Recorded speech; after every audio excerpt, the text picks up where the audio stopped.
नमस्कार back to our channel friends. मैं सबका अपने चैनल स्टॉक्स फॉर लाइफ पे बहुत स्वागत करता हूँ। दोस्ती फिल फैमिली डिफरेंट नंबर सबको पता है कि शाम को हमारी एक वीडियो आती है स्टॉक फटाफट या फिर न्यूज़ फटाफट, जहाँ पे वीडियो एक चर्चा ने कौन स्टॉक में क्या न्यूज़ आ रही है और क्या बेस्ट बैंक लेवल इमर्ज हो रहा है।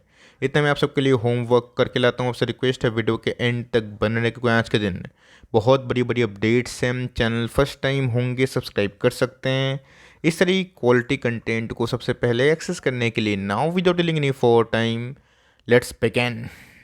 तो बात की जाए भारतीय स्टॉक मार्केट की, भारतीय शेयर बाज़ार की, आज हमें एकदम बहुत ही अच्छी तेज़ी का माहौल देखने को मिला। और इसी बीच में एफ और डी दोनों ने ही गैस आज परचेज़ किया। जब दोनों परचेज़ करते हैं बाज़ार में अच्छी खासी रैली विटनेस होते हुए देखने को मिलती है। तो 1660 करोड़ के आसपास एफ ने आज के दिन परचेज़ किया। डी की बात की जाए वो तो 2500 करोड़ के आसपास आज परचेस करते हुए देखने को मिल रहे हैं। तो मोटा मोटी का डी का समझ में आना तो चलिए स्वाभाविक सी बात है, लेकिन एफ का समझ पाना, एक दिन वो माल बेचते हैं और दूसरे ही दिन बड़ा माल खरीद लेते हैं। कल दोस्तों मार्केट में काफ़ी नर्वसनेस थी। आज की बात की जाए तो मार्केट में फिर से ज़बरदस्त तेज़ी हमें दिखाई दी है। के महीने की बात की जाए तो आज गैस ऑफिशियली एंड हो चुका है, लेकिन जैन का महीना ऑफ कोर्स जो सेल ऑफ है खासकर निफ्टी ब्लू चिप कंपनीज के लिए बिल्कुल भी अच्छा साबित नहीं हुआ, और खासकर बैंकिंग स्टॉक के लिए। ऑल दो एफ ने 35,000 करोड़ के आसपास माल तो बेचा, बट फिर भी गैस बाजार को ना वो गिराने में नाकामयाब रहे, जहां पे डी ने फाइनली 26,000 करोड़ के आसपास माल को परचेज़ किया। बैंकों में बिकवाली क्यों हो रही है, मैं दोस्तों इसके ऊपर ना एक बहुत ही प्रॉपर वीडियो जल्दी लाने वाला हूं, जहां पे कैसे स्टॉक मार्केट का जो ट्रेंड है उससे जो बैंकिंग डिपॉजिट को सीधा एक नेगेटिव इम्पैक्ट पहुंच रहा है, उसके ऊपर दोस्तों बहुत ही इंपॉर्टेंट डेटा है। मैं जल्दी ही आप सबसे वो सब शेयर करने वाला हूँ। बीच में दोस्तों कल का दिन बहुत ही इंपॉर्टेंट होने वाला है, इंटरिम बजट। आपको अच्छे से पता है कि 1 को हमें देखने को मिलता है। ऑल्दो देखा गया जो फुल फ्लेज बजट है वो लोकसभा इलेक्शन 2024 के बाद फिर से प्रेजेंट होगा, लेकिन दोस्तों इंटरिम बजट में भी काफ़ी उलटफेर हमें दिखाई दे सकते हैं। अब देखना बनता है कि गवर्नमेंट ऑफ इंडिया की बात की जाए वो जिस हिसाब से 2023 में अच्छे जो कैपेक्स वाले बजट लाए थे, इस बार इंटरिम बजट में क्या डिसाइड करते हैं। क्या रिलीफ टेम्प्रोरी उन सब सेक्टर को मिलेगा जो ऑलरेडी क्राइसिस भरे माहौल में है, या फिर गवर्नमेंट वहाँ पे स्पेंडिंग करेगी जहाँ पे पिछले कुछ समय से उनकी रुचि काफ़ी ज़्यादा है, जैसे कि रेलवे हो गए, डिफेंस हो गए, और ऑफकोर्स मेक इन इंडिया। इन सब पे हम लोग ज़रूर देखेंगे कि कल के दिन क्या हलचल बाजार में हो रही है। बीच में गाइस डिक्सन एम्बर के शेयर होल्डर्स के लिए बहुत ही अच्छी खबर देखने को मिल रही है। एम्बर इंटरप्राइजेस की बात की जाए, डिक्सन टेक की बात की जाए, गवर्नमेंट ने दोस्तों import duty of course on mobile जो फ़ोन्स है उस और जो उनके स्पेयर पार्ट्स हैं उस पर काफ़ी कट कर दिया है, जो दोनों के लिए काफ़ी शानदार बात है। एम्बर की बात की जाए बीच में कैसे थ्रो अवे प्राइस में मिल रहा था, जब मैंने इसको बहुत बार 1750, 60, 70, 80, 1850, 1900 के आसपास, बिलो 2000 के आसपास कवर किया। आज ये वही कंपनी दोस्तों जो 4600 के आसपास चल रही है। डिक्सन टेक की बात की जाए तो गवर्नमेंट के इन सब मेजर से साफ समझ में आता है कि गवर्नमेंट कितना सक्रिय है इनके बिजनेस मॉडल को लेकर, और खासकर मेक इन इंडिया को सुपरहिट बनाने के लिए। ये एक बहुत ही अच्छी बात है। तो आज डिक्सन टेक के नंबर्स आने वाले थे, हमारे सामने नंबर्स आ गए हैं जो एस्टिमेट से थोड़े लो दिखाई दे रहे हैं। इसकी बात की जाए तो इस क्वार्टर में गैस कंपनी ने 85% के आसपास प्रॉफिटेबिलिटी विटनेस की और 97 करोड़ के आसपास एक धमाका प्रॉफिट विटनेस किया। लेकिन यस जो बाजार का एस्टिमेट था 104 करोड़ के आसपास था, जो स्लाइटली वो नहीं मिट हो पाया है दोस्तों। लेकिन जो टॉप लाइन है उस फ्रंट से कंपनी ने इस बार अच्छा परफॉर्मेंस किया। रही बात दोस्तों कंपनी के टॉप लाइन की, वो ठीक ठाक था। बॉटम लाइन की बात की जाए जो लास्ट क्वार्टर में गए ह्यूमंगस वे से ग्रो हुआ था, वो भी एस्टिमेट से थोड़े से डल थे, बट उसके बावजूद भी शेयर प्राइस में काफ़ी तेज़ी बनी हुई थी। डिक्सन की बात की जाए आज हमें 2% के आसपास तेज़ी का माहौल देखने को मिल रहा है। आज के डे हाई की बात की जाए डिक्सन ने अप्रॉक्स 6000 के लेवल को फिर से क्लेम करने की कोशिश की थी। उसके बाद दोस्तों होल्ड करने का और भी मज़ा बन जाता है, बिकॉज नंबर्स का ख़राब बिल्कुल भी नहीं है। भले ही एस्टिमेट से थोड़े डल है, बट कंपनी पिछले कुछ समय से जो इनके रेवेन्यू गाइडेंस है 2024 फाइनेंशियल ईयर की, वो बहुत ही पॉजिटिव वे से गए वो डिमॉन्स्ट्रेट करते हुए देखने को मिल रही है, जहाँ पे उनके तरफ से एक बड़ी अपडेट हमें देखने को मिली थी, जिसको मैंने हाल फिलहाल में कवर किया था। कैसे डिक्सन टेक 18,000 करोड़ के आसपास जो रेवेन्यू है वो भी उम्मीद करी इस फाइनेंशियल ईयर के एंड तक। अब देखना बनता है Q4 में नंबर्स कैसे आएंगे। ऑल दो नंबर्स हमें अच्छे और मजबूत देखने को मिल रहे हैं। इस कंपनी को होल्ड करें, और बाई चांस कल अगर गिरावट होती है चूँकि एक्सपेक्टेशन से ज़्यादा ऊपर नहीं है, तो हमें फिर से खरीदने का SIP करने का मौका मिलेगा। एसएल की बात की जाए इनके नंबर्स कब आएंगे, तो जी हाँ दोस्तों दिल्ली बहुत दूर नहीं है। शनिवार के दिन आपको याद होना चाहिए कंपनी अपने फाइनली Q3 के नंबर्स को पेश करने वाली है। कैसे हो सकते हैं? मेरा तो अनुमान ये बोलता है कि नंबर्स इस बार काफ़ी अच्छे और काफ़ी मजबूत आ सकते हैं। मेरी फोकस इस बार का इस कंपनी के ऑपरेटिंग मार्जिन्स पे भी होगी, बिकॉज लास्ट क्वार्टर के ऑपरेटिंग मार्जिन्स में काफ़ी बूस्ट था, जिसकी वजह से नंबर्स और भी अच्छे लगे और स्टॉक का सीधा 1300 से भाग के 2000 के आसपास पहुंचा। अब देखना बनता है कि इस बार के नंबर्स हमें कैसे दिखाई पड़ते हैं। लेकिन ये जो नंबर्स ऑफ डीमेट अकाउंट और इतने आईपीओस आए हैं ना, इससे कंपनी को ज़रूर बेनिफिट मिलने वाला है। देखते हैं दोस्तों इस क्वार्टर में नंबर्स कंपनी के कैसे रहते हैं। कोई भी अच्छी और ऑफकोर्स अद्भुत सरप्राइज कंपनी को और भी तेज बना सकती है। की बात की जाए तो जी हाँ दोस्तों, कल एक बड़ा इवेंट होने वाला है। कंपनी Q3 के अपने जो बिजनेस नंबर्स है उसको अपडेट करेगी और रही बात उसके पहले थोड़ी प्राइस वोलेटिलिटी हमें दिखाई दे रही है। की बात की जाए सुपरहिट मल्टीबैगर बना हुआ है और ऑफकोर्स का कोविड के क्राइसिस में भी कंपनी गिरी थी, रिकवर हुई। 2022 में भी गैस कंपनी गिरी और वो ट्रेंड अभी भी कंटिन्यू है। देखना बनता है कि कंपनी के नंबर्स कैसे आते हैं, एस्टिमेट से ऊपर होंगे या फिर थोड़ी बहुत मुनाफा वसूली नंबर्स के बाद दिखाई देगी। एजीएमएंस के नंबर्स की बात की जाए तो जी हाँ दोस्तों, जितना स्टॉक प्राइस फॉल हो चुका है मैं फिर से रिपीट करना चाहता हूँ, बिकॉज आपको पता है कि मार्केट में जब कोई स्टॉक आधा हो जाता है उसके पीछे की वजह यही होती है कि मार्केट उम्मीद नहीं करता है, उतना ऑप्टिमिस्टिक नहीं होता है कि उनके नंबर्स काफ़ी मजबूत होंगे। इसीलिए कैसे कंपनी ऑलरेडी आधे भाव पे मिल रही है। ये बात तो संकेत आपको अच्छे से पता है, आपको मैंने सिखाया भी है। तो नंबर्स का पिछले कुछ समय से जितना खराब आ रहे थे उससे हमें अच्छे देखने को मिल रहे हैं। ऑल दो क्वार्टरली पॉइंट ऑफ व्यू में गैस कंपनी ने बहुत ही अच्छे खासे मार्जिन्स को पेश किए और इसलिए गैस नंबर्स के पहले आज काफ़ी तेज भागा था। और चूंकि केमिकल्स में भी तेज़ी हमें दिखाई दी थी, इसमें तेज़ी के पीछे जो वजह है आपको नहीं पता, प्लीज़ मैं रिक्वेस्ट करूंगा कि आज की मेरी फर्स्ट वीडियो को जाकर ज़रूर देखें, जहाँ पे केमिकल्स में एक बड़ी अपडेट है और वहाँ पे गैस आपको बहुत सारा आइडिया मिल सकता है। तो नंबर्स के बाद दोस्तों मैं एक ही बात बोलूँगा कि जितना दोस्तों हम लोग स्ट्रेस समझ रहे थे कि कंपनी के बिजनेस में रिकवरी आएगी नहीं, उससे तो गैस बहुत ही अच्छी रिकवरी आना शुरू हो चुकी है। ये गैस इनिशियल स्टेज है। आपको समझ में नहीं आएगा जब तक टॉप लाइन और बढ़ेंगे नहीं और एक्सपोनेंशियल मार्जिन्स बढ़ेंगे नहीं, तब तक गैस भविष्यवाणी करना थोड़ा सा मुश्किल है। लेकिन ये जब गैस वो सब जो फेज़ आएगा ना, प्राइस भी काफ़ी चढ़ चुका होगा, तो नंबर्स के बाद गैस बिल्कुल पैनिक ना करें। कंपनी ने इस बार ठीक ठाक जितने खराब एक्सपेक्टेशन थे उससे अच्छे मेरे हिसाब से नंबर्स पेश किए। अब देखते हैं कि कल के दिन माहौल कैसा बनता है। सो फुटवेयर्स की बात की जाए, नंबर्स की बात की जाए, मिक्स सेट ऑफ नंबर्स हैं। रिलैक्सो फुटवेयर्स का 850 के आसपास इसलिए मिल रहा है बिकॉज ऑलरेडी बाजार में एंटिसिपेशन था कि नंबर्स पुअर ही आने वाले हैं। तो पिछले कुछ समय से गैस इसने बाजार को डिसअपॉइंट किया। ऑल दो मार्जिन्स में गैस हमें मिक्स्ड काइंड ऑफ जो सिनेरियो है वो देखने को मिल रहे हैं। तो जी हाँ दोस्तों, मार्जिन्स जब तक इनके बूस्ट नहीं होंगे टॉप लाइन तो गैस वहीं पर जाकर अटक गए हैं। मार्जिन्स का रिकवरी होना बहुत ही इंपॉर्टेंट है। जब तक गैस मार्जिन्स रिकवर नहीं होगा और 70-80 करोड़ के आसपास एक एक क्वार्टर में प्रॉफिट नहीं होगा, तब तक गैस जो कंपनी हम लोग उम्मीद कर रहे हैं भागेगी, उतना भागना मुश्किल है। नंबर डिस्काउंटिंग थे तो मेरे हिसाब से गैस नंबर्स फुल डिस्काउंटिंग है मोर और लेस।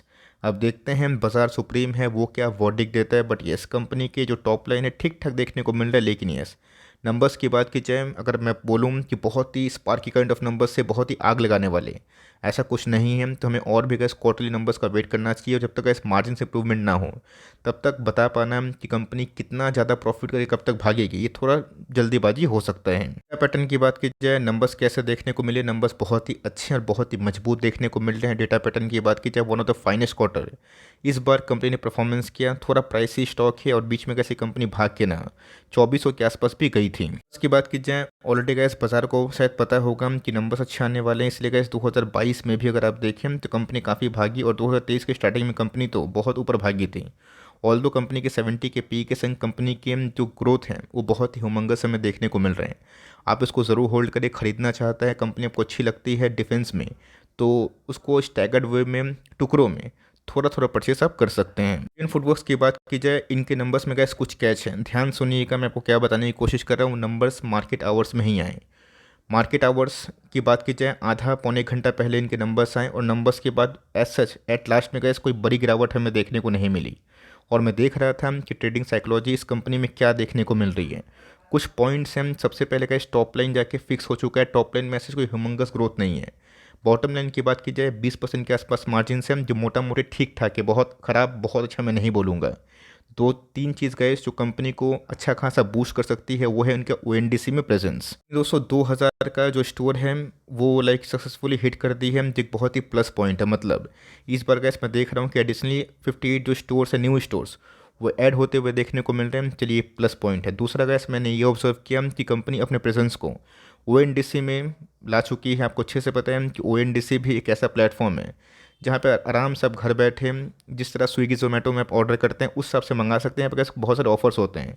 इससे कंपनी को ऑनलाइन सेल्स करने में काफ़ी हद तक स्वाभाविक सी बात है सुविधा हो सकता है, बिकॉज अगर डिस्काउंट ठीक बांटेंगे तो ठीक ठाक होगा। लेकिन दोस्तों जो सेम सेल्स ग्रोथ होता है ना एक स्टोर का, वो डिक्लाइन होता है, वो देखने को मिल रहा है, जो बहुत ही नेगेटिव बात है। मतलब कंपनी के उसी साल में जो स्टोर में सेल्स हो रहे थे वो कैसे हम लोग एक्सपेक्ट कर रहे थे कि 3 से 5% के आसपास होंगे, वो दोस्तों 2.9% माइनस है। यही दोस्तों एक बहुत बड़ा नेगेटिव फैक्टर है जो कंपनी को ओवरकम करने की आवश्यकता है। तो नंबर्स का इस मोटा मोटी अगर आप मुझसे पूछें तो ऑनलाइन सेल्स को लेके कंपनी अग्रेसिव काम कर रही है, नेटवर्क को काफ़ी बढ़ा रही है। न्यू स्टोर की बात की जाए उसमें काफ़ी तेज़ी बनी हुई है, लेकिन ये जो सेम सेल्स ग्रोथ है एक ही स्टोर में, वो डिक्लाइन दोस्तों मुझे कुछ अच्छा नहीं लगा। रही बात कंपनी की OPM मोटा मोटी है, बहुत अच्छे नंबर्स या बहुत ख़राब नंबर्स मैं नहीं बोलूँगा, जिस हिसाब से स्टॉक प्राइस गिरा है मिक्स सेट ऑफ नंबर्स है। कुछ होना होता है तो आज के दिन का कुछ बड़ा अपडेट होता है, मतलब बड़ा कांड होता है। अब देखते हैं कि एक आध दिन में अगर चीज़ में मतलब इस स्टॉक में कोई बड़ी गिरावट नहीं होती है तो बाज़ार उसको संभाल लेगा। अगर होती है तो हम लोग इस पर डिस्कशन करेंगे। या आपके ऊपर इस पर छोड़ना चाहता हूँ कि आप नो प्रॉफिट नो लॉस में हैं, तब को रहना है फिर नहीं रहना है। मैं अपनी बात करूँ तो मुझे लगता है कि इसकी Q4 के नंबर्स को देखना और ये पूरे साल का जो सिनेरियो है जिसमें हमने फिनेंशियल अपडेट्स पाएँ और ऑफ कोर्स काफ़ी उतार चढ़ाव देखें, जिसमें इन्फ्लेशन भी एक बहुत बहुत बड़ा भूमिका निभा रहा था। उसके बाद कंपनी क्या कमेंट्री कर रही है तो उसके लिए इस Q4 के नंबर्स का वेट करना भी बहुत ही इंपॉर्टेंट है, जो अभी नहीं 3 महीना के बाद हमें दिखाई ज़रूर देगा। इंडिया की बात की जाए इनके नंबर्स कब आएंगे तो ऑफकोर्स का जिस दिन CDSL के नंबर्स आने वाले हैं उस दिन एफएल इंडिया भी अपने नंबर्स को पेश करने वाली, और कंपनी आज हमें 4% के आसपास तेजी का माहौल दिखाई दिया है। कंपनी कैसी है? मुझे तो गैस कंपनी अच्छी लगती है। रेस्ट ये आपके ऊपर डिपेंड करता है कि आपको कंपनी कैसे लगती है। लोग थोड़ा परेशान हो जाते हैं कि स्टॉक 2 साल 2.5 साल 3 साल चला नहीं। आप कोई भी गैस बड़े मल्टीबैगर को फाइंड करिए, सबसे पहले देखिए कि उस कंपनी में कॉन्स्टिट्यूशन हुआ था फिर नहीं। आज गैस लोग KPI ग्रिड के बारे में डिस्कस कर रहे हैं। हमारे पैसे भी KPI ग्रिड में बने क्या? 100 गुना बने? बिल्कुल नहीं, 5 गुना बने। चलिए मैं खुल के बोल रहा हूँ। लेकिन जो 2020 में निवेश किया ना दोस्तों, उनके पैसे 70% डाउन थे, और उसके बाद गैस कंपनी कितना भागी? 150 गुना, है ना। तो ये समझना बहुत ही इंपॉर्टेंट है। हम लोग गैस 5 गुना में ही खुश होते हैं और लोग इधर पे 100 गुना 150 गुना पैसा कमा के निकल गए। लेकिन वही लोग हैं जो 70% ड्रॉप डाउन देखे थे और जिनके अंदर हिम्मत थी एवरेजिंग करने का और होल्ड करने का। तो मुझे गैस कंपनी के जो अर्निंग्स हैं वो अगर डिसअपॉइंट करते हैं तो मैं कुछ सोचता कंपनी के अर्निंग्स मोटा मोटी ठीक है, और कंपनी के टॉप लाइन के संग कंपनी के मार्जिन्स भी रिस्टोर होते हैं। जितना दोस्तों लंबा कॉन्सोलिडेशन होगा उतना ही तेज ब्रेकआउट होगा। इस बात को ना आप दिमाग में डाल लें। जब तक गैस कॉन्स्टिट्यूशन का बेस नहीं बनता तेज़ी थोड़ा सा सबड्यूड होती है, जाती है और फिर से कंपनी गिरती है। जितना गैस स्ट्रॉन्ग बेस बनेगा long term point of view से आपको फ़ायदा ज़रूर होगा, तो उतना गैस फालतू कमेंट्री करके फ़ायदा नहीं है। देखते हैं कि कंपनी नंबर्स को शनिवार के दिन कैसा पेश करती है। पावर की बात की जाए तो जी हाँ दोस्तों, सही टाइम पे एक्शन लेना बहुत इंपॉर्टेंट है। अगर आप अभी के टाइम टाटा पावर खरीद रहे हैं, आप तेज़ी दे के खरीद रहे हैं, सिंपल सी बात है, बिना दोस्तों MOS दे के खरीद रहे हैं, और आपको खरीदने के बाद अगर स्टॉक 20% गिरते हैं तो आप चिल्लाने लगेंगे कि सर स्टॉक क्यों गिर रहे हैं। बीच में कैसे टाटा पावर में रिवर्सल स्टार्ट हुआ था 225, 230, 265, 300 के ऊपर गए। मैंने इसको यूनो मिंडा को और IRCTC को 2024 का मल्टीबैगर बोल के बहुत बार वीडियोस बनाई थी, और पिछले कुछ समय से गए टाटा पावर में काफ़ी तेज़ी कंटिन्यू है जी। इसलिए हो रही है बिकॉज जो पावर सेक्टर है इसमें अंधाधुंध तेज़ी है। आपने कोई भी पावर को देखा होगा जो बहुत तेज़ी भाग रहा है। एक तो कैसे इंडस्ट्री में काफ़ी तेज़ी, और इंडस्ट्री थोड़ा सा ग्रो भी अच्छा कर रही है as compare to other industry, जहाँ पे सोलर एनर्जी की बात की जाए, क्लीन ग्रीन एनर्जी की बात की जाए, उन सबको बूस्ट मिल रहा है। इस कंपनी में होल्डिंग आपने बढ़ाई है तो होल्ड करें। पेशेंस का दोस्तों दूसरा नाम रिवॉर्ड होता है। पेशेंस नहीं रखिएगा, 2 साल गैस इसमें पैसे नहीं बने, और जब बने तो काफ़ी तेज़ बने। देखते हैं गैस कि आने वाले दिनों में कंपनी कब तक 400 का लेवल तोड़ रही है। AT की बात की जाए, आपको याद होगा दोस्तों बीच में कितने सारे डाउनग्रेड्स आए। इवन दोस्तों कोटेक सिक्योरिटीज़ की बात की जाए, वो तो इसके पीछे हाथ धो के पड़ा हुआ था। JP मॉर्गन दोस्तों पता नहीं क्या सोच के 540 के आसपास टारगेट दिए थे। मैं गैस किसी टारगेट्स को प्लस माइनस नहीं बोलता हूँ, सबका अपना पॉइंट ऑफ व्यू है। कल दोस्तों जो मैंने एनालिसिस करी थी कि स्टॉक में गिरावट होगी SRF में, ऐसा नहीं हुआ। मैंने कमेंट देखा कि सर आपकी भविष्यवाणी गलत हो गई। इंसान हूँ, गलत जाता हूँ, गलत जाऊँगा, लेकिन यस मैं तो खुश हुआ ना आज मतलब SRF में तेज़ी हुई। तो मैं चाहता हूँ कि बाज़ार में तेज़ी हो, लेकिन यस ये समझ पाना कि एग्जैक्टली वही होगा जो हम लोग सोच रहे हैं, वो चीज़ सही नहीं है। आपकी एनालिसिस, आपका बाइंग प्राइस, आपका डिसीजन फाइनल वर्डिक्ट होता है। इस बात को याद रखिएगा। कंपनी के नंबर्स कैसे हैं, ब्लॉकबस्टर सेट ऑफ नंबर्स कैसे इस क्वार्टर में देखने को मिले हैं। नंबर्स के बाद गैस कंपनी अगर 2000 को क्रॉस भी करती है तो मैं जल्दी आश्चर्य नहीं होऊंगा, बिकॉज कंपनी का पी महंगा तो है, लेकिन यस कंपनी के वैल्यूएशन के पॉइंट ऑफ व्यू से जो कंपनी का ग्रोथ आ रहा है ना, वो काफ़ी अच्छे हैं।